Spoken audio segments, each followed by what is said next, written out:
So, hey, and welcome to Tolkien We're Friends. Today we're talking about the chapters Midi Meetings and the Council of Elrond, or about an hour, 20 minutes, or about 20 minutes of the movie, starting at an hour and 24 minutes. So it's like an hour and 24 minutes to an And hour and 44 minutes. So that's if you're wanting to put this on right afterwards, that's where you would start. So we have Anna back today. Huzzah! hi, Uh, I'm back. how was moving? Is everything going okay? It's going. Yeah, Moving is one of the worst experiences that agree. people do like every other year for some reason. Yeah, But it's coming along. Thanks yeah, for asking. that's great. Well, we know your internet's working, so we're all happy about that. Because no matter what state of chaos your house is in, at least the internet is working, and we can have you back. Yes, it was one of the Selfishly, most important things to get fixed straight away. yeah. I mean, what do you do without Clean. it? Ew. So back to regularly scheduled programming. Today's chapters, we see Frodo healing in Rivendell. We're reunited with Bilbo. We hear some more songs, some partying, celebrating Frodo's healing, and then we meet with Elrond's council and where they decide what they're going to do about the ring. But before we get into it, earlier this week, and this is probably where you're going to start seeing like how delayed the podcasts are from their release versus what week happens. But earlier this week, we found out that the new Game of Thrones show, House of the Dragon, has a new premiere date of August 21st. And this is a little less than 2 weeks before the premiere of Amazon's Rings of Power series on September 22nd. So, Anna, can you tell us more about the House of the Dragon? And am I right in thinking that this is also a prequel? Yes, it is a prequel.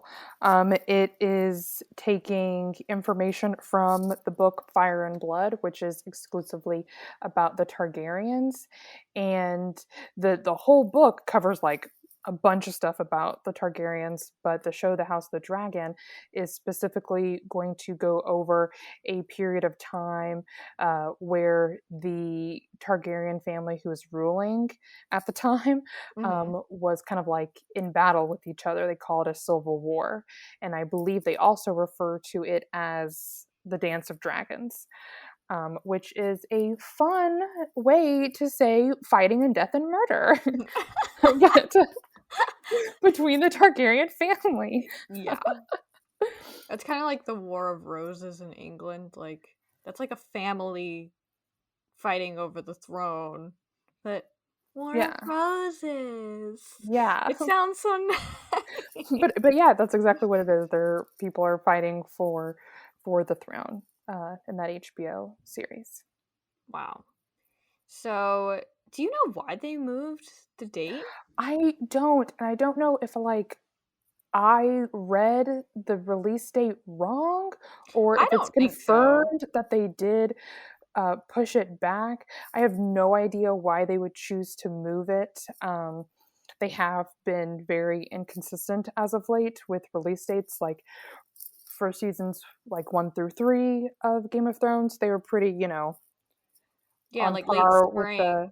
And then they had to delay for one of the seasons later on, like 7 or 8, because they needed to film more in winter. Mm, So they just chose to chose to move it. But it does kind of mm. seem like they're doing the epic Battle of the Geeks with Yeah, it with does Lord because of the Rings. it's so funny because we were just talking about how like based on what we knew at the time that the House of the Dragon would be ending right before the Rings of Power starts, and we talked about how like generally people kind of bounce around from streaming platform to streaming platform, but now they're airing practically on top of each other. I mean, with Hmm. I think Game of Thrones, it's still going to be Sundays, and then Yeah, as it'll for far sure as be Sundays. as far as I can tell, Rings of Power will be on Fridays.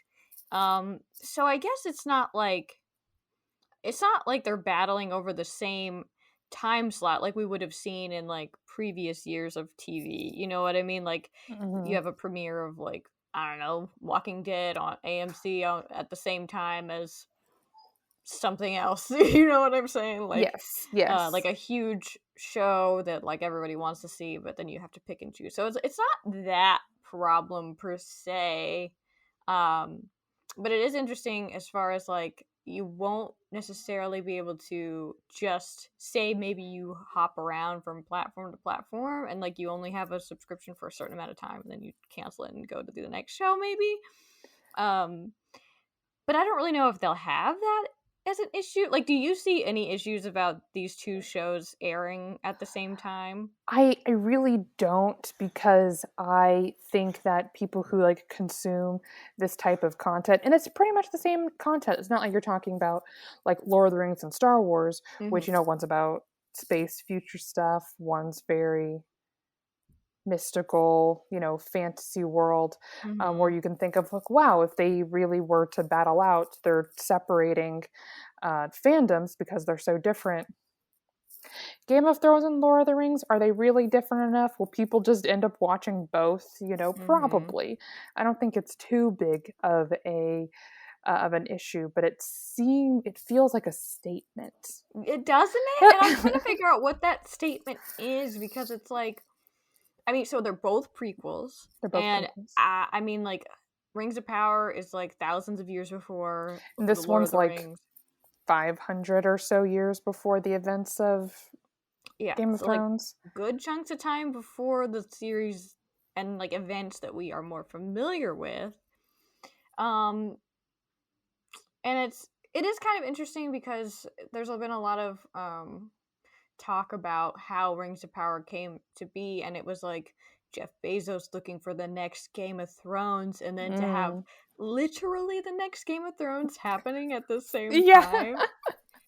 It's kind of interesting. It's almost like maybe HBO is saying, no, There is there is no, only one. yeah, that only we can say what the next Game of Thrones Well, is. Netflix kind of was marketing that too, or I don't know if people were doing that for Netflix when The Witcher came out, whereas The Witcher was going to be Netflix's Game of Thrones. Mm-hmm.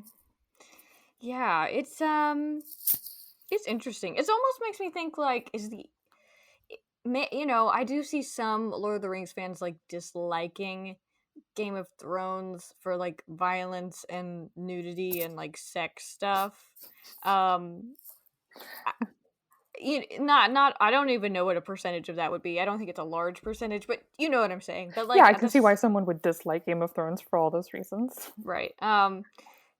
So there's probably some folks that won't overlap at all, but it almost makes me think that we're just gonna have like a fan explosion of us like freaking out on Sundays and then we freak out on Fridays. Yeah. Well, Yeah. because we're going to be watching both, right, Andrea? Of course. Okay, I was making sure you got I who mean, am I duh. supposed to talk about Game of Thrones to? Honestly, one of my favorite memories is like when we would watch Game of Thrones together. Like, Yes. it's just so yeah. We're supposed to be enjoying these things at the same time, is what I'm Of saying. course. So like that's my feeling about it. Like it's fine, but like my brain is gonna explode. Maybe Oh no. it'll be interesting. Like because we know is George R. Martin involved in this new show? I heard Mm, that he might be, but I cannot say with any real confidence if he is or not. Like obviously yeah. he gave them the rights to the Up to the book. Yeah. right. Let me just see Yeah, we're just gonna real do a quick quick. Google. Yes, I do Yeah. believe he is involved. Okay. Well, that's kind of cool. Because I wonder, Yeah, he's an executive producer. because there's not gonna be like, I wonder how much they'll try to reference or like show how it. I'm guessing they will show how it kind of leads to Game of Thrones later. It's kind of, I think you're probably in the same boat because it takes place so many Right. years before the main events that we're well aware of. But how many seasons are there going to be? You know, how much time are they going to take to lead uh, up to that? Right. Um, Because for Game of Thrones OG, we're talking 8 seasons for how many books are currently out? there's 5 books currently out. Okay.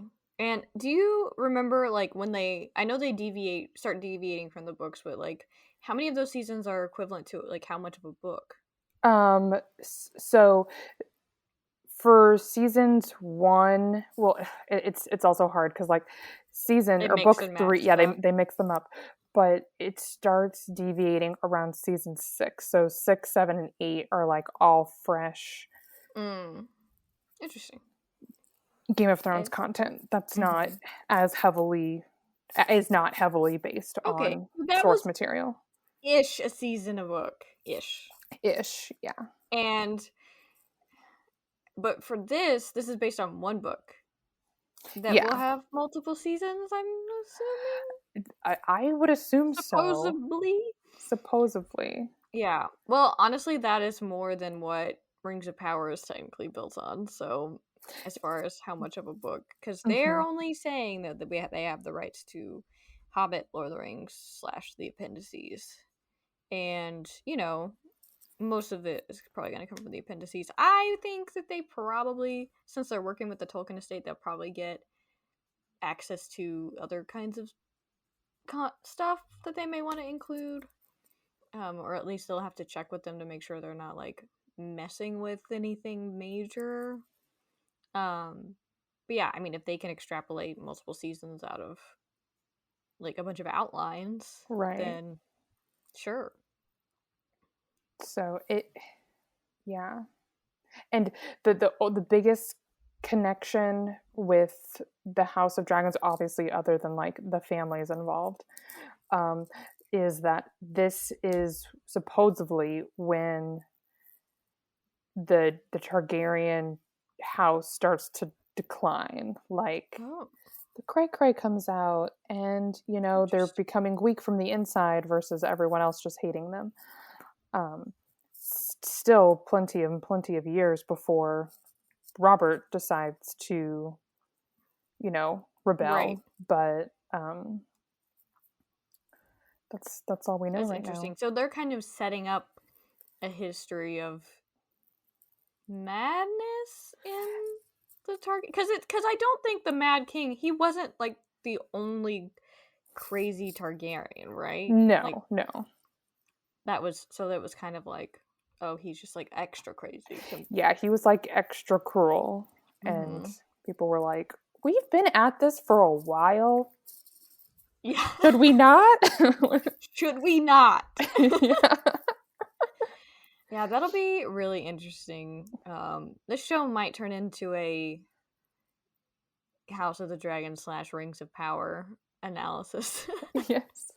depending on our life schedules and all of that. But Yes, of course. I'm down if I you're. want to be down and I Yeah, want to talk about this all the yeah, time, but like yeah, yeah.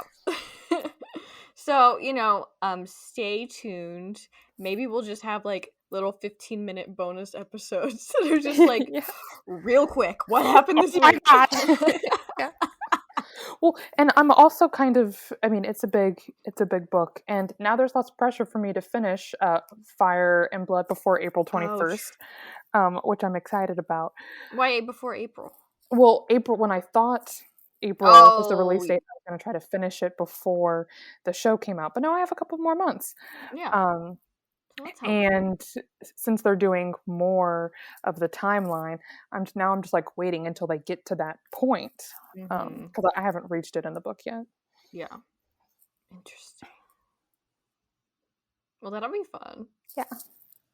I know. I keep telling myself like that I'm gonna reread the Silmarillion before the show comes out, like Rings of Power, but I don't know if You've already done it a few times. You seem I. pretty got that Well, knowledge on lock.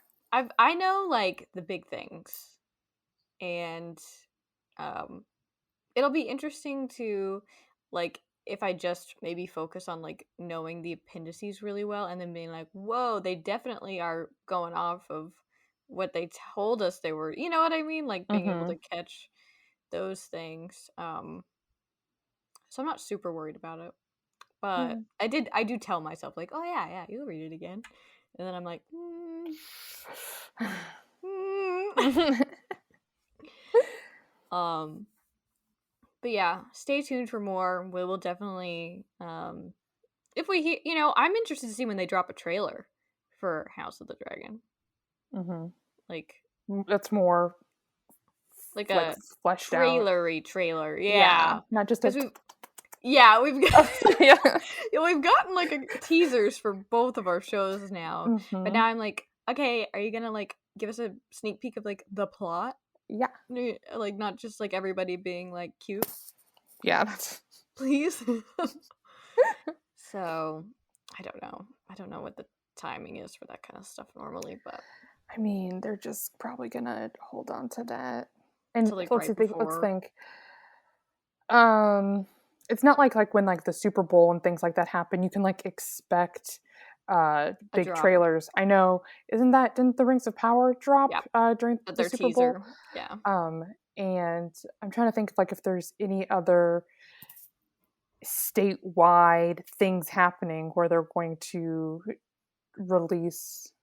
Yeah, I Probably really not. don't know. Like,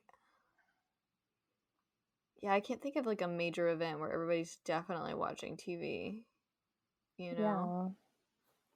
Yeah. Maybe it'll just be like right before.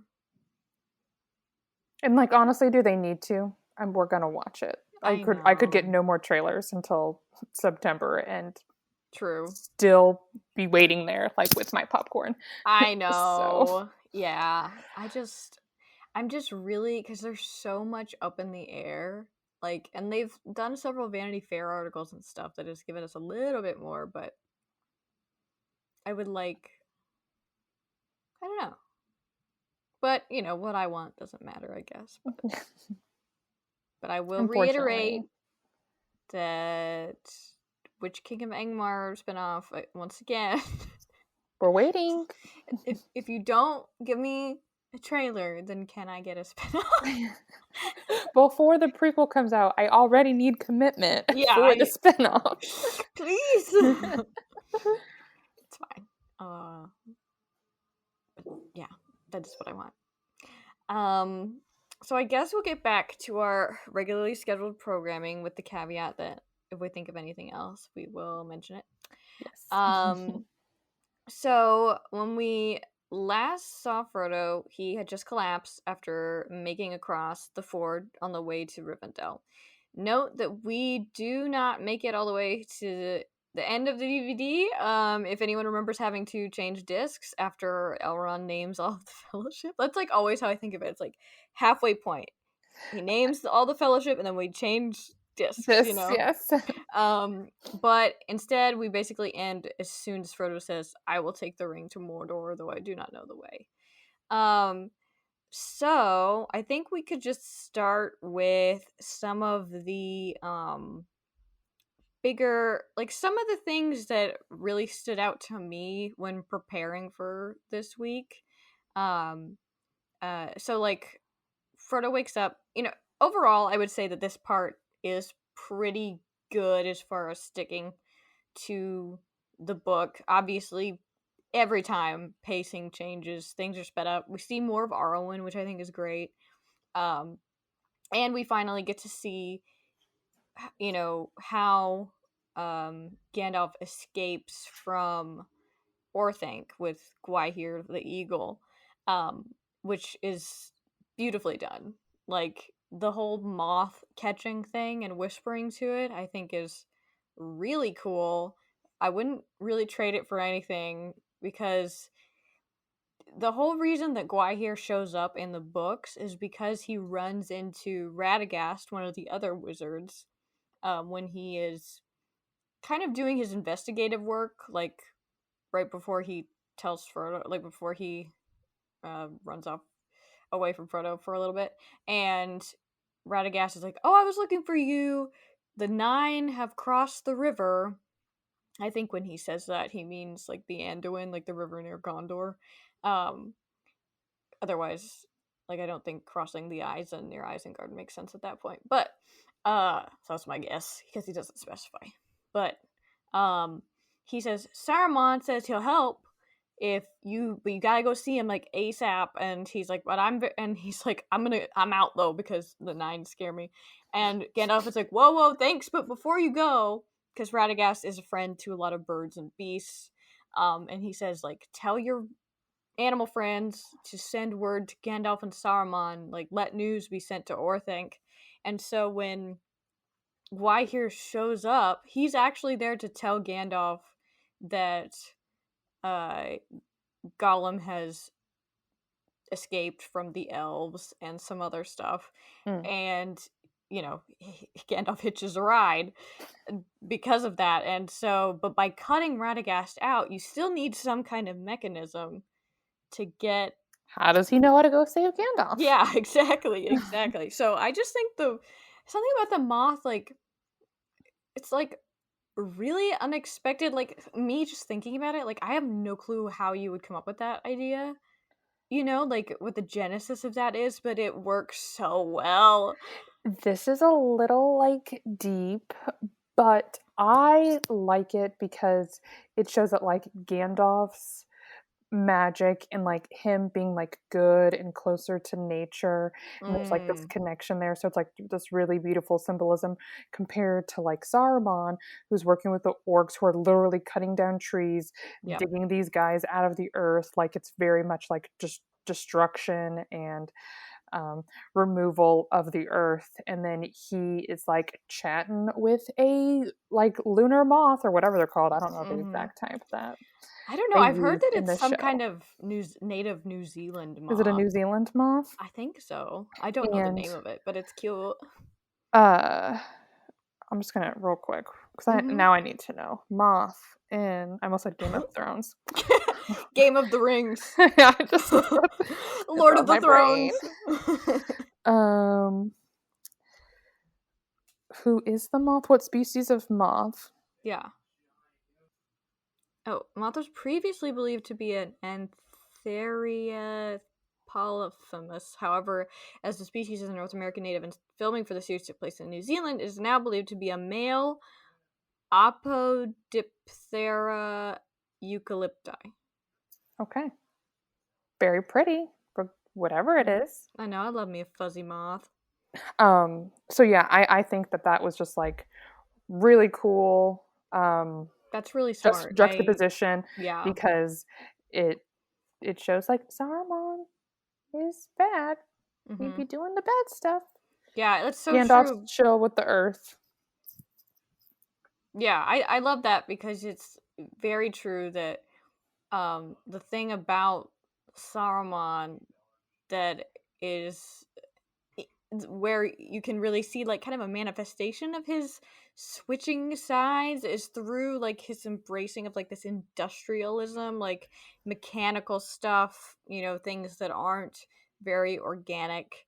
um so yeah, that is a very good point about how the moth shows that Gandalf is more in tune with the ways of Middle Earth than Saruman now.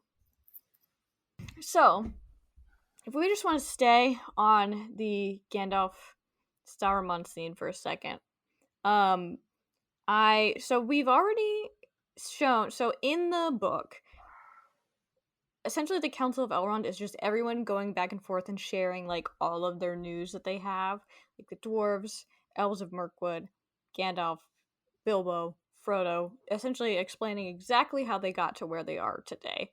Um, and like why everybody is there. But so like everything that we have seen of Gandalf and Saruman up to this point isn't explained until just now. But we've already in the movies we've already seen like you see when he first arrives in Isengard and like we do a little back and forth to kind of check in on him occasionally up until and just in this part we see him escape and having a few words with Saruman before jumping on the bird. Um but there is a part when Gandalf first reaches Isengard that I think Christopher Lee and Ian McKellen would have absolutely destroyed. Like, I think it would have been so good. Mm-hmm. I don't think we get to see enough of Saruman in the movies, and that makes me sad because Christopher Lee is so good. He is so Um, good. but there's this whole exchange that they have where, Saruman reveals his treachery, and they're so sassy to each other, and I think we could have there totally could have been room for this. Like, obviously you have to cut out Saruman trashing Radagast because he's like making fun of him for falling for Saruman's lie that Mm. he told Radagast. I mean, it wasn't a lie because the nine were coming, but he had no intention of helping, obviously. Um, but there's a part, so like we know that Saruman is currently the white, and he is, his robes are white, Gandalf's are gray, Radagast are brown, and then later Gandalf comes back as the white. But I think that it's also that in the book Saruman says, "For I am Saruman the Wise, Saruman Ringmaker, Saruman of many colors." And then Gandalf notices that his robes, that while they had at first appeared white, they were woven of all colors, and they kind of like uh, boggled your eyes a little Mm-hmm. bit. And so Gandalf responds, "I liked white better." And Saruman sneers, "White? It serves as a beginning. White cloth may be dyed, the white page can be overwritten, and the white light can be broken." And then Gandalf says, "In which case it is no longer white, and he that breaks a thing to find out what it is has left the path of wisdom." And there's more. There's like some more sass. Um, They could totally pull that off. I know it would have been so cool because especially like, and I know that the costuming department like did think about this. Like Hmm. I do know that in the like all the extra stuff there is a part where they talk about it not being like quite white. So I think this would have been really cool. A cool moment for costuming and also just for these two to have a little bit more um banter because like Christopher Lee does such a good job as Saruman, but he doesn't get to do these like super mean lines that are in that Gandalf Yeah. relays to everybody that I just think he would have nailed, you know? And also, sassy Gandalf is what I'm here for all day long. Yes. Yes. More sassy Gandalf. So that's how I feel about that scene. I think that the movies did a really good job, but I do think that they could have we could have seen some more Saruman, if you ask me. So in the council, so like many meetings, there's some stuff that I do want to talk about probably towards the end of the episode, but it's really mainly a party, and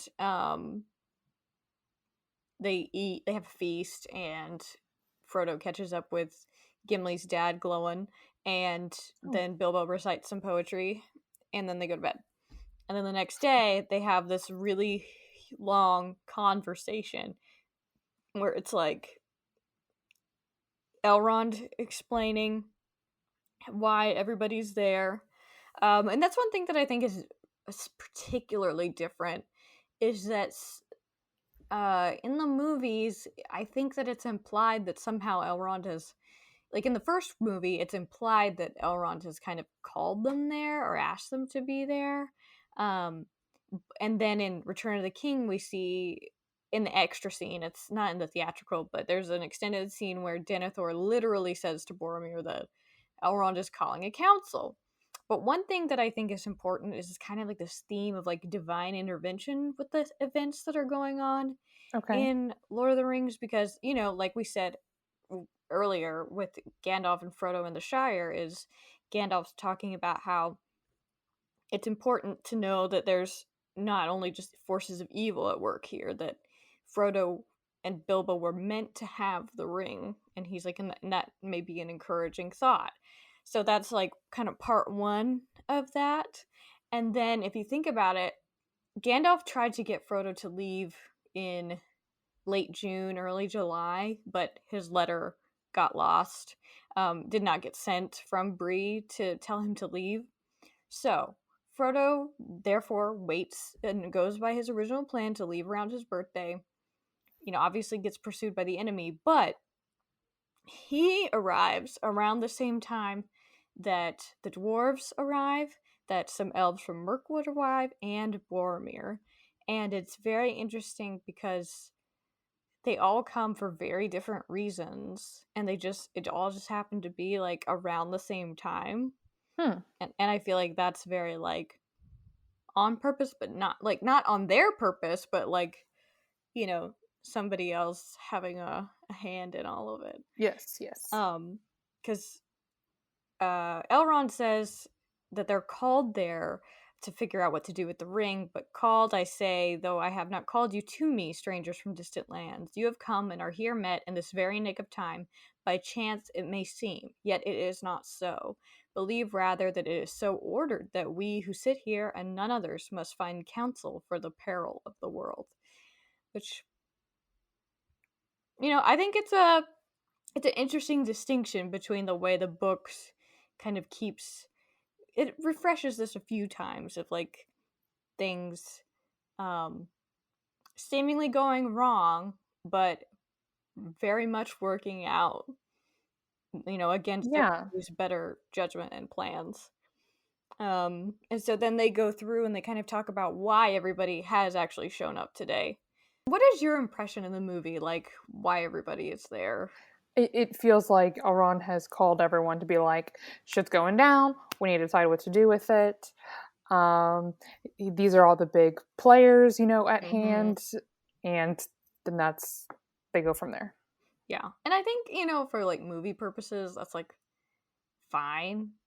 But I do think it's interesting, because the reason they're all there is also very intertwined. Like, Gimli's there with his dad Glowin because a servant of Mordor has come to Erebor like a couple of times to say, "We want. We know that you know Bilbo. We know that he took the ring." Like, they don't say it in so many words, but Uh huh. essentially, and we want you to give him to us. So, and then if you do that, we'll give you back some of the dwarven rings that Sauron gifted a long time ago. But they're smarter than that, and they refuse to answer essentially. So they come to warn Bilbo that this has happened and to figure out and to seek advice from Elrond because that's like his main thing, giving advice.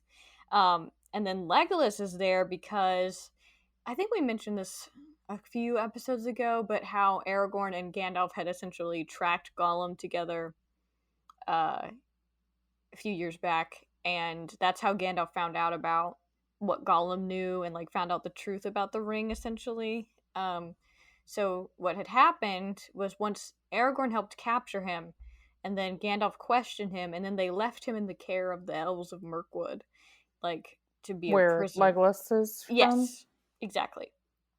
So these are the same elves that they pass through on their way to the Lonely Mountain in The Hobbit. Yeah, where Because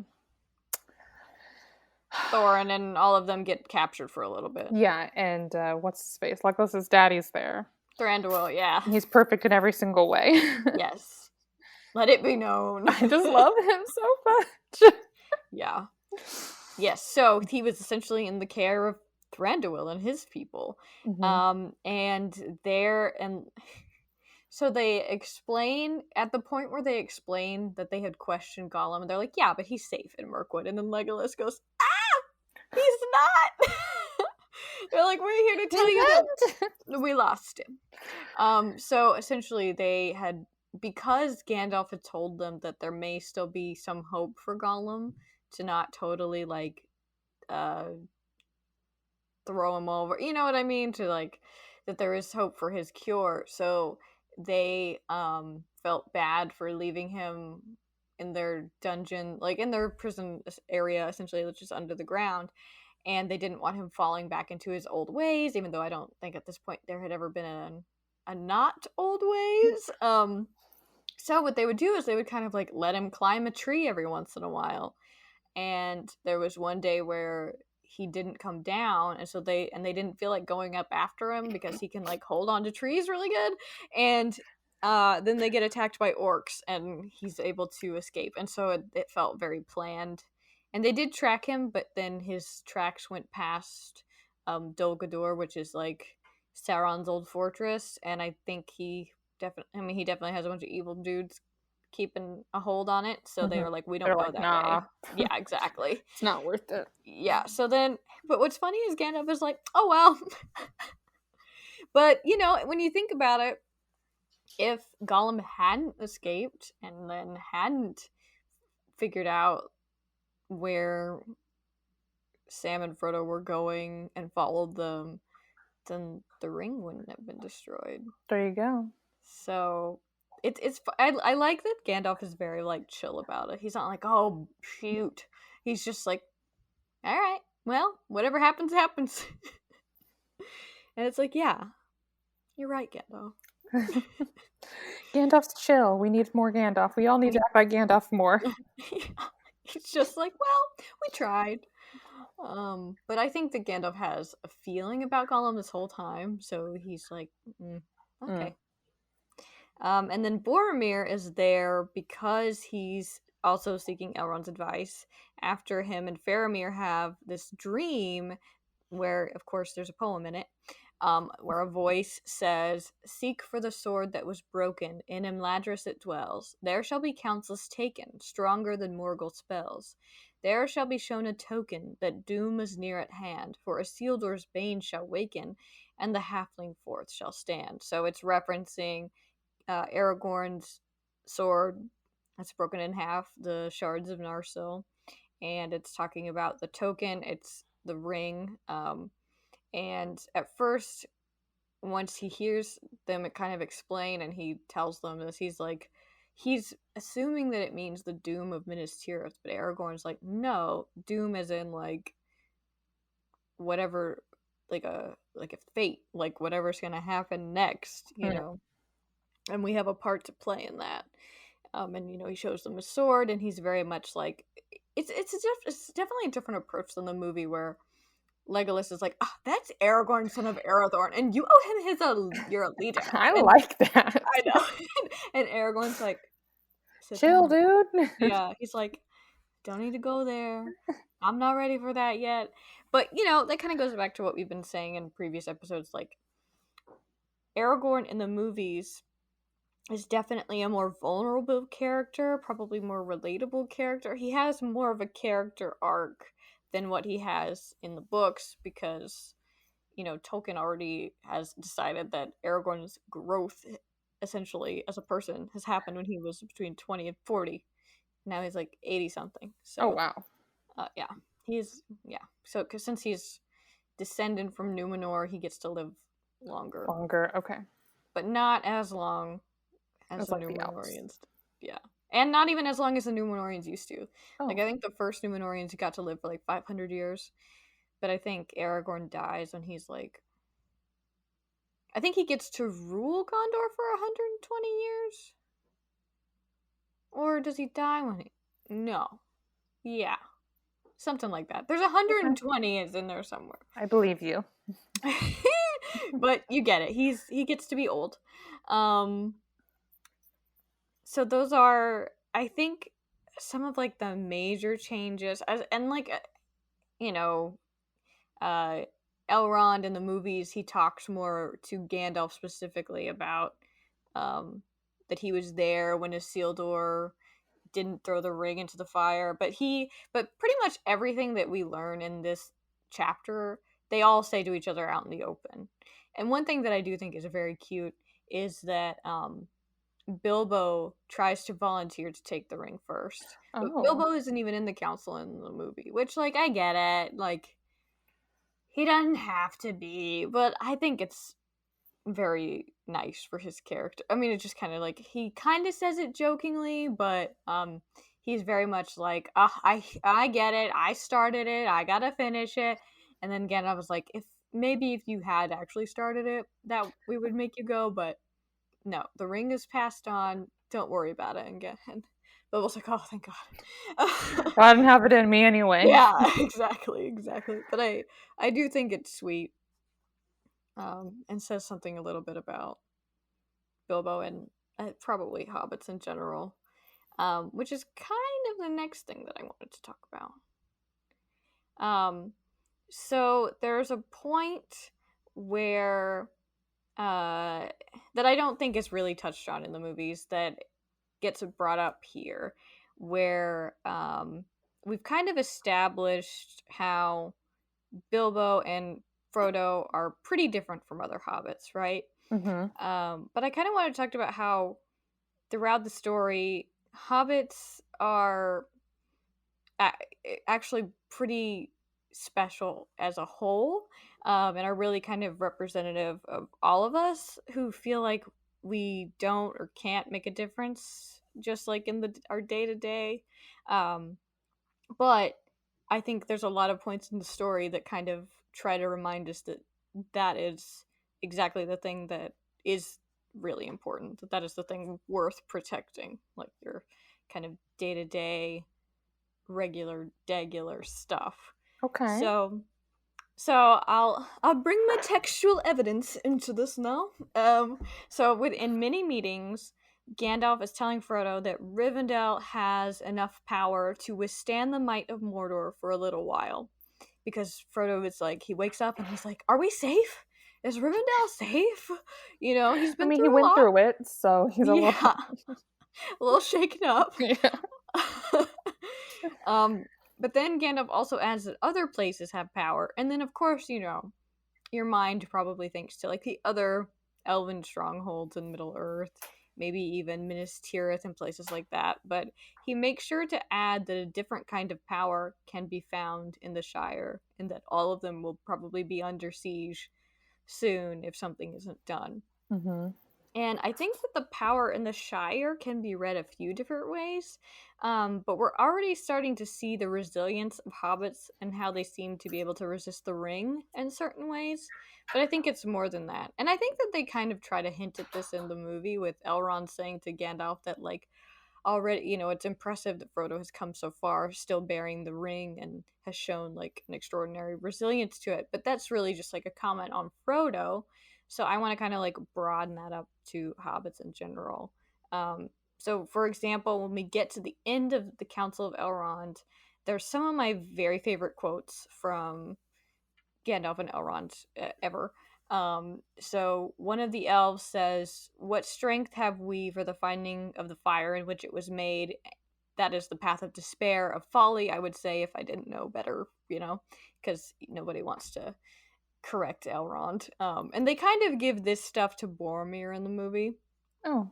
but then like he says stuff about folly and like you don't just walk into Mordor Oh, kind of yes, yes, stuff. yes. I remember that. So they give that vibe to Boromir instead. Not the exact quote, but the Yeah, vibe. I remember what you're talking about. But Gandalf responds, "Despair or folly? It is not despair, for despair is only for those who see the end beyond all doubt. We do not." And he goes on to say that Sauron is very wise, but that he essentially only judges people by their desire for power, and he will not think of anyone trying to refuse the ring or seeking to destroy it.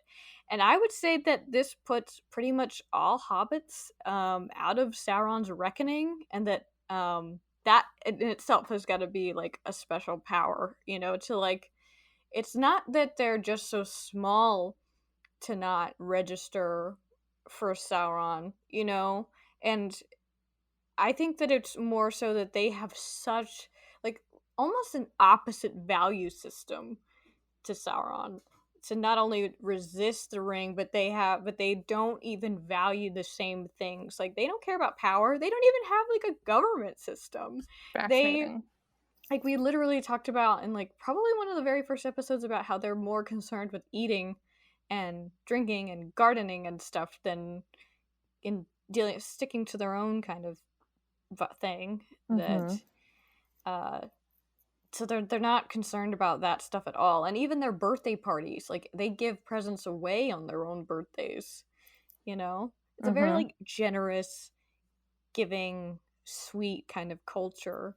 And I'm like, like what if like if the world was mostly hobbits and like had these kinds of values, would Sauron even stand a chance?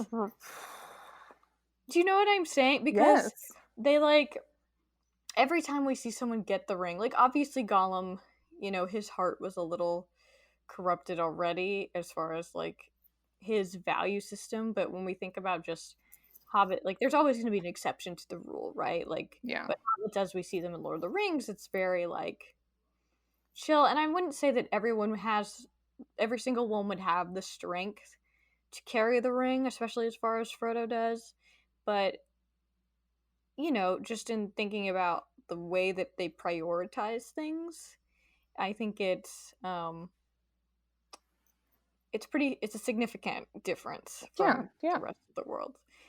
And then one of my favorite things that Elrond says here is about the quest in general. He says, they're deciding like it's got to be destroyed. Um, and essentially pretty much comes right after Gandalf says this despair thing. And he says, "The road must be trod, but it will be very hard, and neither strength nor wisdom will carry us far upon it. This quest may be attempted by the weak with as much hope as the strong." And this is obviously like a reference to like physical strength and weakness. Yet oft is the course of deeds that move the wheels of the world. Small hands do them because they must, while the eyes of the great are elsewhere. And at this point, no one has been cited or asked to join the fellowship at this point. There is no fellowship yet.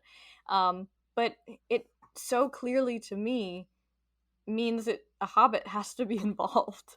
like small hands isn't like just physical hands. I mean, in this case it can be, but people that aren't really on the radar of the great, people that are moving life forward every day, these are the people that have to take on the most, essentially, while the eyes of, the wise or the powerful are thinking about other things. Mm-hmm. And I think that it's like Sauron, of course, is up there thinking about evil, greater things, but then that I think that also includes people like Elrond and Denethor who are, thinking about their own realms, their own business, and the implications for the rest of the world, where people Sure. like hobbits or even some of the Rohirrim, even who are maybe a little bit disconnected from like bigger picture stuff, you could be saying that they're doing the things that have to be done to for people to survive, for people to.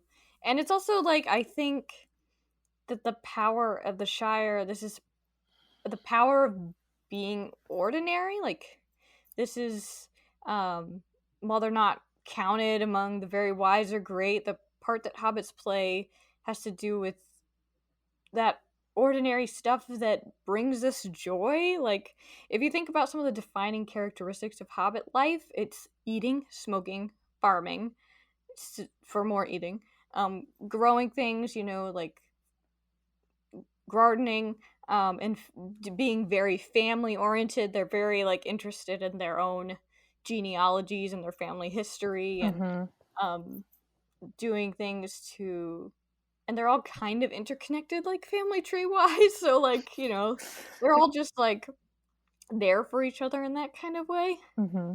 So my point here, I guess, is that yes, like not everyone goes on to be a hero, passed down in great tales, as we kind of hear Sam talk about at the end of Two Towers. Those who are exceptional are not actually the point. Like the work of the everyday, the ordinary, the little things that bring us joy, these are the things worth protecting. And ultimately, everyone that does this work is kind of a hero in their own right.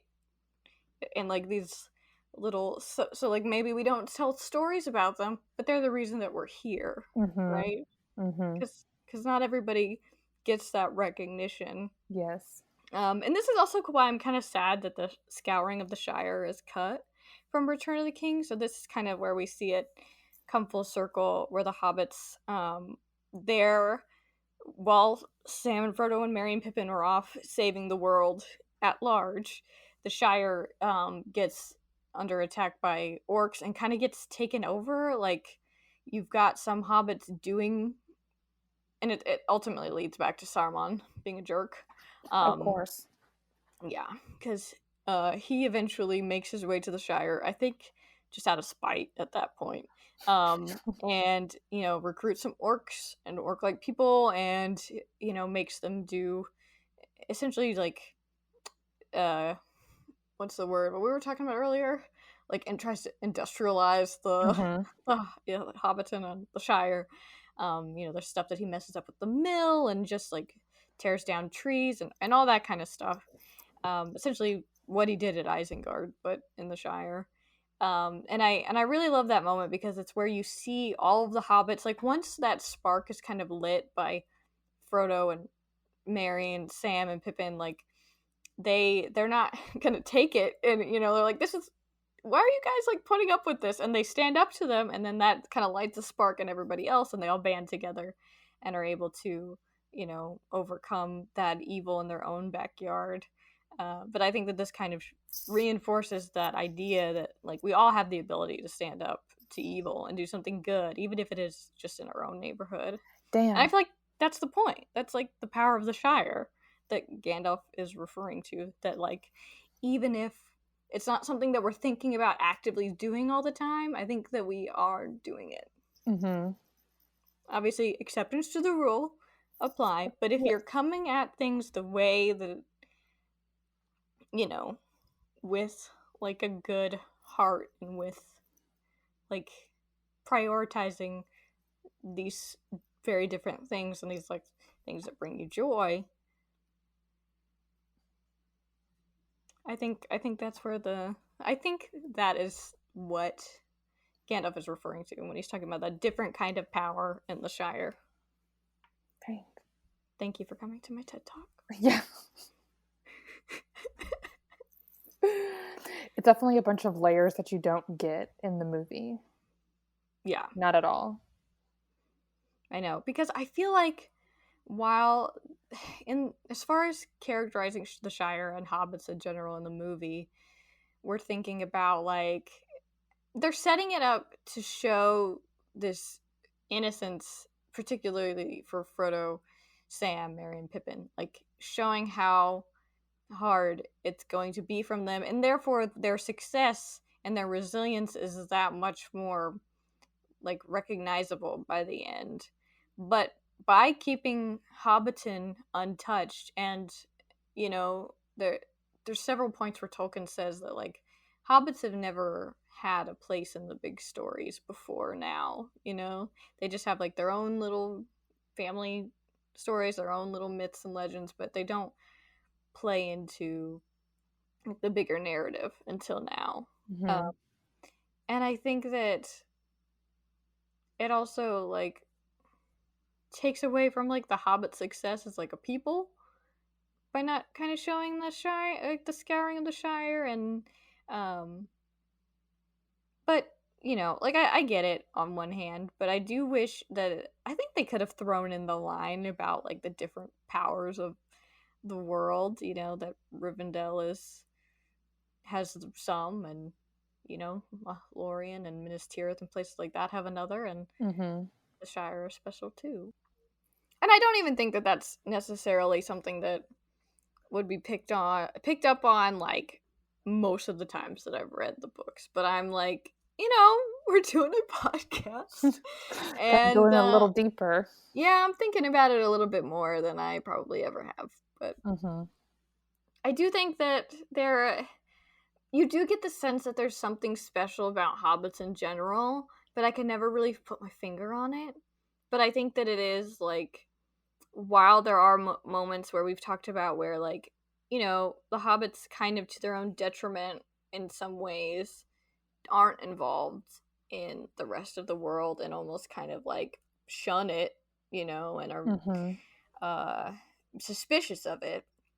But I think that their general like culture, like the way that they've kind of built their society and the things that they prioritize, um, do set them apart and give them a kind of magic that isn't maybe recognized all the time. And I think that that's why Gandalf is so interested in hobbits to begin with, because he didn't have to be, like Saruman became interested in ring lore and the ways and the works of the enemy, and he says that Radagast is a master of shape shifting and changes of hue, and but while also being friend to birds and beasts and stuff. And then Gandalf is really focused on the different peoples of Middle Earth, but he obviously has a soft spot for the Shire. He's there all the time, just chilling, and not always like researching or whatever. Just hanging out. Yeah.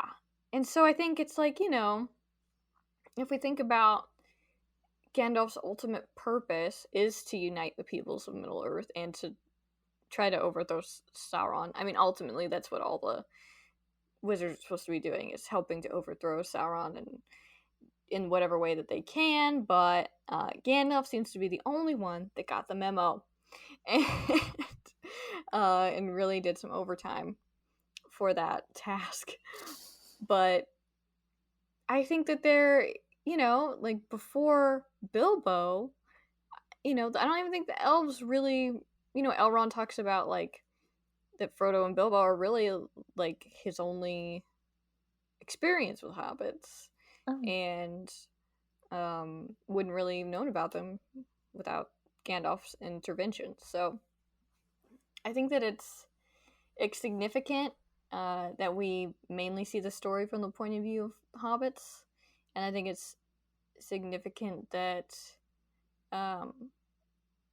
they have this resilience to the ring, and we clearly see it in that, like, Bilbo and Frodo do have like a special resilience to it. But then when you think about it, like, Gollum never becomes a wraith. He survives for like 500 years with it, and he's still, and with Gandalf's insistence of hope for his cure, for his redemption in some way, I think that also shows that there is still part of him that is not over, that is not fully evil, that is not fully succumbed to the ring. And I think that says a lot about, even if a hobbit who maybe has maybe isn't as good as Frodo or even Sam, like, they still have something special about them, like that they still have this resilience. And I think that it's not just that they're built different, if you want to say that. I think it's more about, it's like, more than that. Yeah. It's more about like their values and who they are as a people.